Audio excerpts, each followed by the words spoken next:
Welcome to the Early Morning Light Podcast. I'm your host, Tracy Early, and on this podcast, I share life-changing tips, tools, information, motivation, and inspiration to bring light to your life week after week as you tune in to the Early Morning Light Podcast. It has been another great week here in Cincinnati. Great weather, just a really good week. I've actually had something on my mind that probably a lot of us have been thinking about lately. Wherever we are, whatever we're thinking, whatever we believe, we're probably all at least considering or contemplating this election season that is upon us. And let me start with a reminder that I think I've mentioned before. I have no interest at all in being super political on the Early Morning Light Podcast. My promise is that I'll never do that.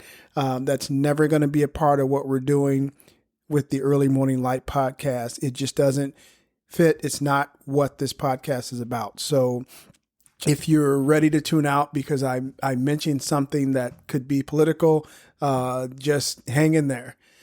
But I've just been thinking because it's upon us and it's right in our faces, and we're thinking about what we're taking in, whether it's in the news, whether it's in conversations with people, just the nature of this political season. And again, I'm not going to get opinionated in any political way or anything like that.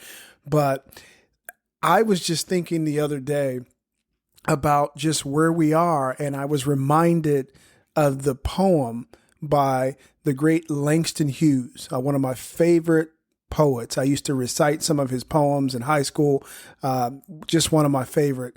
He had a poem titled, "I Dream a World." I Dream a World by Langston Hughes, and this is what he says.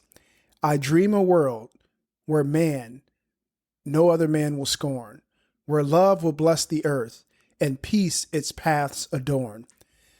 I dream a world where all will know sweet freedom's way, where greed no longer saps the soul, nor avarice blights our day.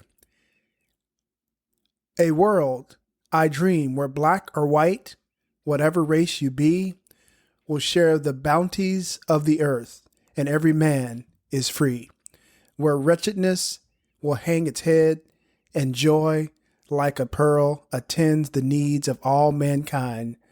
Of such a dream, my world," by Langston Hughes. This has always been a very powerful poem for me that just kind of reels me in. But as I think about this political season, I couldn't help but think of the world that I dream personally. As a father of two young adult kids and a wife and young adult nephews and nieces and a niece. I mean, I dream a world. I dream a world. And I'm not going to say this in poetic form or anything like that. But when I think about this political season, it is my hope.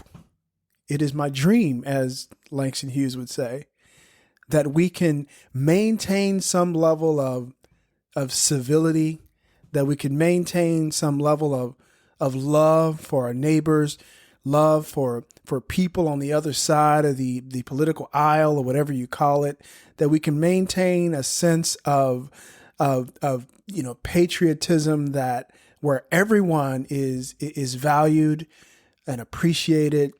I just don't believe that leadership needs to be so negative, that it needs to be the slander and the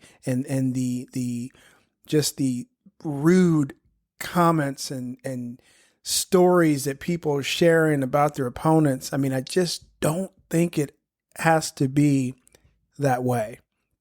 So I dream a world in this political season where we can maintain just a level of respect for one another, whether it's in the workplace, on your jobs, because everyone's going to be, or a lot of people, I don't say everyone, is going to be talking about the election and sharing their opinions and about the different candidates, and it has potential to get really ugly.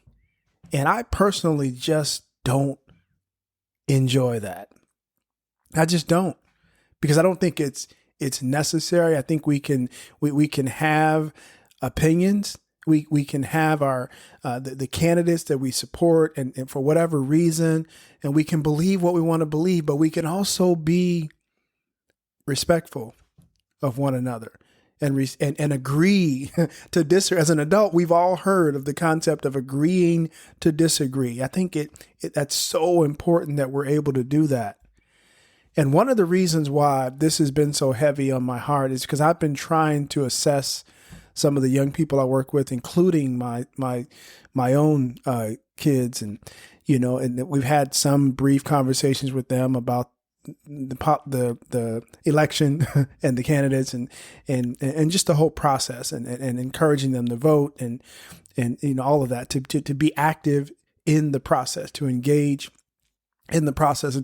And one of my fears, just based on conversations I've had and comments that have been made, is that we can push our younger generation in a couple of different ways. One, we can push them to get engaged in a healthy way in the political process and in the voting process and just educating themselves, becoming more aware and all those things.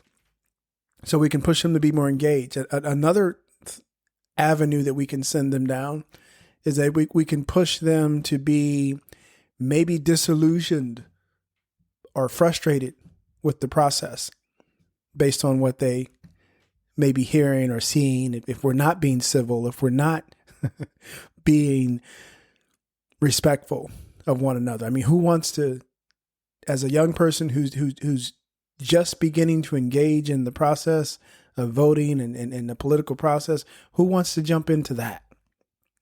So we can push them into frustration as well. We can also push some of our young people into apathy, where they just throw their hands up and say, hey, if this is the way that the adults who've been doing this for longer than I have, if this is the way that they're going to behave and they're going to act, then I don't trust any of it.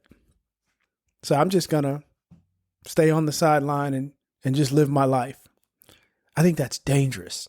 If we as adults, or if we, because of our actions, begin to push young people in that direction of apathy and disillusionment and whatever word you come up with that says, I don't really want to be a part of that process because of the nastiness and the ugliness and the unwillingness of the adults that I look up to to be respectful of one another, even if they don't share the same opinion or the same political party or political stance or whatever, because ultimately none of us can put all of our faith in any one man or woman or men or women who are in the leadership of our country. It's going to take all of us to create the country that we want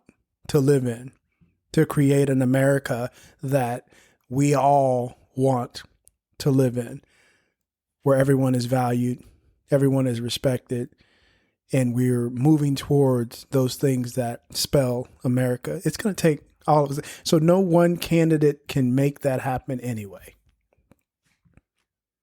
So I'm just hoping, and I'm actually hopeful. I believe that we can, if we maintain the right focus, and if everyone just makes a commitment that I can agree to disagree, but it doesn't mean that I have to be disrespectful of other people who share other opinions. We can all do that. And I just, as Langston would say, I just dream a world where people are able to look outside of all of this negative drama that's being perpetuated and just see that we're much better together than we are separated from each other. We're much better together. And it's my hope that, as John Lennon would say when he said, "You might say that I'm a dreamer, but I'm not the only one." I just hope I'm not the only one. In fact, I know that I'm not the only one who has this dream.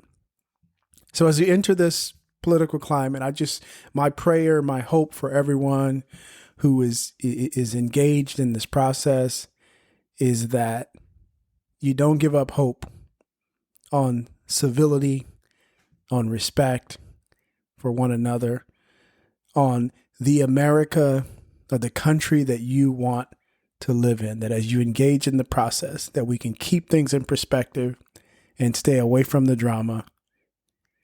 And I just believe this country will be much better for it. This is Tracy Early. Thank you for tuning in this week. Please continue to tune in to the Early Morning Light podcast. I appreciate you.